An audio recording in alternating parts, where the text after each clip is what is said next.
Next, the gentlewoman from the great state of Ohio, Ms. Beatty, is now recognized for 5 minutes.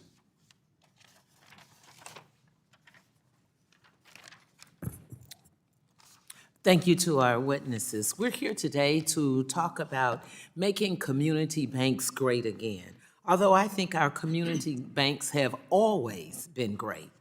We all value our community banks. These vital institutions provide our constituents with access to credit and other critical financial services. They create local jobs, they extend mortgages, they give loans to small businesses, and promote economic development in our communities. But it's ridiculous to be having this conversation while the President of the United States is actively taking steps to hurt our community banks and our economy. When his proposed 25% tariff on Mexico and Canada go into effect, this will have a disastrous knock-on effect for community banks. Make no mistakes here today. When you inflict financial harm on bank customers like hardworking families and small businesses, Mr. Chairman, you inflict harm on community banks. When a trade war causes small business supply costs to go up or increase the cost of exporting materials, this financial strain will make it harder for those businesses to repay the loans they receive from community banks. The same will be true for consumers paying more for gas, more for groceries, and more for a lot of other things, making it hard to keep up with their mortgage loan payments, again, to community banks. His illegal, ludicrous attempts to freeze nearly all government financial assistance programs would have impacted all kinds of bank customers. It would have undermined small businesses' support programs like the state small business credit initiatives.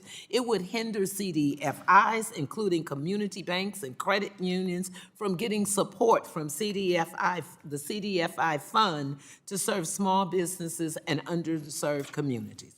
His radical crusade against diversity, equity, inclusion, and now accessibility will do significant damage to our economy because diversity, equity, inclusion, and accessibility is good for business, and yes, it is good for banks.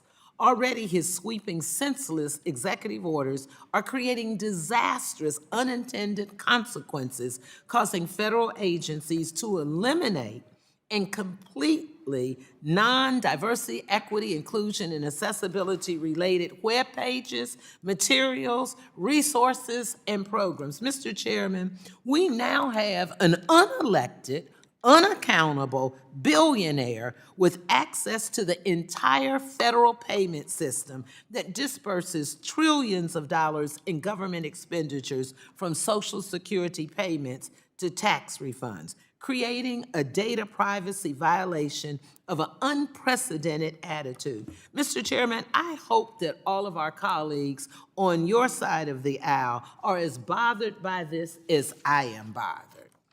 Finally, so while I appreciate our community banks as our chairman does, and I have prepared questions for our witnesses today, I simply cannot ignore the hypocrisy of having this discussion in the face of an absolute chaos and havoc this administration is recklessly inflicting on our economy.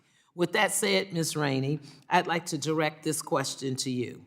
As we all know, financial fraud is on the rise. Bad actors are finding new and more sophisticated ways to steal customers' hard-earned money.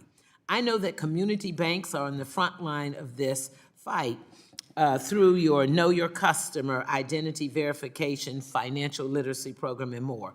What more can regulators do to help community banks combat fraud and protect our consumer fund? Thank you for the question, because it is a significant issue that we're seeing a dramatic increase in. Things as simple as, I like to say, back to the future check fraud, where we're seeing checks being stolen from the mail, washed, and then redeposited. So what we're looking for here is greater coordination amongst the agencies as well as financial institutions. Also working on things like coordination with the post office to make sure we can communicate and begin to tamper out fraud. But I think this is an area where coordination is going to be very helpful. Thank you for that, Mr. Chairman. I yield back.